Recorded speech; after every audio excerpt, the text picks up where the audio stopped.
Presidente, Sr. Presidente da Gama-OT, Sra. Inspetora Diretora, um bom ano também para vocês. Isto é um pouco já confrangedor, porque nós já viemos da audição anterior e já percebemos que há de facto aqui quase um não assunto, porque os esclarecimentos já foram quase todos eles dados em relação a este caso em concreto. Não foi feita ainda a reflexão política que deve ser feita em relação ao problema dos resíduos e à forma como os tratar em Portugal, nem em relação ao Governo atual, como é que ele pretende encarar os desafios que tem pela frente, nomeadamente voltarmos a ter alguma política de redução dos mesmos e de reutilização e de valorização destes mesmos livros, se bem que foi dada já uma informação por parte do Presidente da APA em relação ao processo de revisão do PERSU, que estará neste momento a ser iniciado. E, portanto, há matérias que também não são agora para ser discutidas com o Sr. Inspetor-Geral, terão de ser discutidas com os responsáveis políticos deste Governo e, naturalmente, aqui todos teremos responsabilidades nesta matéria, mas uma responsabilidade maior caberá ao Governo e aos partidos que suportam naturalmente o Governo, são aqueles que têm condições efetivas para fazer efetivamente mudar aquilo que possa eventualmente estar mal. Portanto, fazer críticas em relação ao passado sem perspectivar o futuro, também não me parece que o país avance com essas matérias, mas reflexões em relação ao passado, pois naturalmente que sim. Contudo, há algumas questões que, correndo o risco de poderem vir a ser repetidas, na nossa intervenção anterior, bem como algumas já foram suscitadas aqui pelo PCP, não vou deixar de o fazer. E, portanto, perguntas, Sr. Inspetor-Geral, foi cumprida a legislação nacional e europeia neste processo? Qual é o procedimento normal relativamente aos resíduos importados por parte do Gama-OT?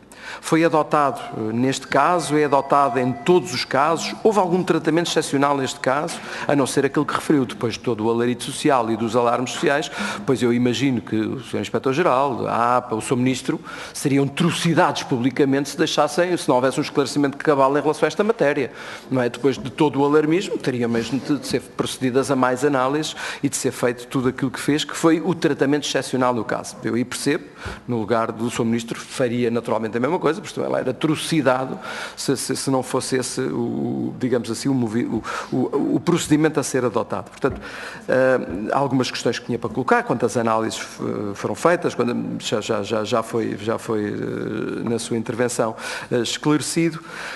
Mas uma pergunta que eu tenho mesmo que fazer, porque houve um partido, por acaso, não está ausente, que está o Sr. Presidente, que representa o Bloco de Esquerda, mas o Bloco de Esquerda não entendeu, não teve disponibilidade para falar e para esclarecer, mas disse isto em plenário, quer dizer, deviam ser feitas análises a todos os resíduos que entram em Portugal. Nós devíamos saber isto. Ó, Sr. Inspetor, porquê é que não faz análise a todos os resíduos que entram em Portugal, como o Bloco de Esquerda, chegou a dizer em plenário?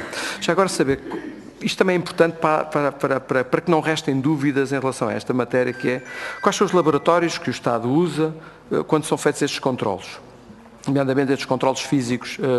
Isto é importante percebermos, para percebermos que se isto é o Estado, dentro do próprio Estado que é controlado, são entidades, que entidades é que fazem de facto este tipo de análise. E já agora uma pergunta que não sei se provavelmente não estará habilitado para nos dar esta resposta aqui, mas que eu deixaria a mesma pergunta e se pudesse fazer chegar esse esclarecimento adicional. Em relação à questão da concentração, já percebemos que dos 2 milhões de toneladas de resíduos que nós importamos todos os anos, cerca de 300 mil, foram números que o Sr. Ministro já tinha trazido aqui, reiterados agora pelo Sr. Presidente da APA, 300 mil toneladas são de concentração, só para concentração. Saber se consegue dizer quantas dessas, não sei em quantos movimentos internos e transfronteiriços é que isso se materializa, mas saber quantos são e quantas ações inspectivas de controle é que foram feitas no que diz respeito à concentração, porque porventura serão tipologias de resíduos diferentes, bem mais perigosas, digamos assim, algumas delas, pelo menos, em relação àquilo que aqui estamos a falar. Portanto, se é possível fazer-nos chegar, recordo, deverá ser difícil, mas fazer-nos chegar estes números, agora para percebermos efetivamente aquilo que é feito nesta mesma matéria. Por último, dizer isto que nos parece importante. Isto foi uma matéria com muito mais insinuações do que factos. Os factos depois vieram a demonstrar que muitas das insinuações que tinham vindo a ser feitas eram insinuações que não tinham qualquer fundamento. Mas o partido ausente neste debate voltou a reiterar, no debate que foi feito aqui, a pedido dos Verdes, esta mesma matéria, que poderia ter havido aqui algum tratamento de exceção, seja o qual for, o não cumprimento das regras, o não cumprimento das normas, e por isso que gostamos, e fomos nós, e atenção que o CITRI, ainda por cima, tinha um ex-secretário de Estado do PSD à frente, e portanto essa insinuação ficou no ar e nós não alimentamos e gostamos de esclarecer as coisas todas, e por isso fomos o primeiro partido a exigir o esclarecimento, através das perguntas que fizemos ao Sr. Ministro do Ambiente nesta matéria, a exigir que este assunto pudesse ser totalmente esclarecido.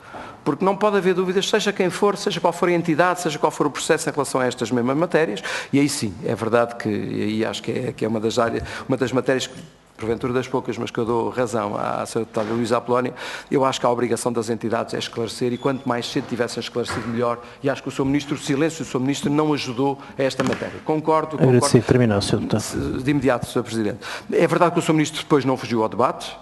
É verdade que não fugiu ao debate quando confrontado, mas é verdade que se tivesse sido dado um esclarecimento dos responsáveis políticos mais cedo, se calhar não tínhamos chegado a este tipo de questões que nos leva hoje a estar aqui, porventura, a discutir um assunto onde já vimos que a montanha de facto pariu um rato e onde, afinal, não há assunto, mas que levanta um assunto que é importante para nós, a partir daqui de ser o ponto de partida da reflexão e da discussão nesta Comissão em relação à política de resíduos em Portugal. Muito obrigado. Muito obrigado, Sr. Deputado Bruno Vitorino.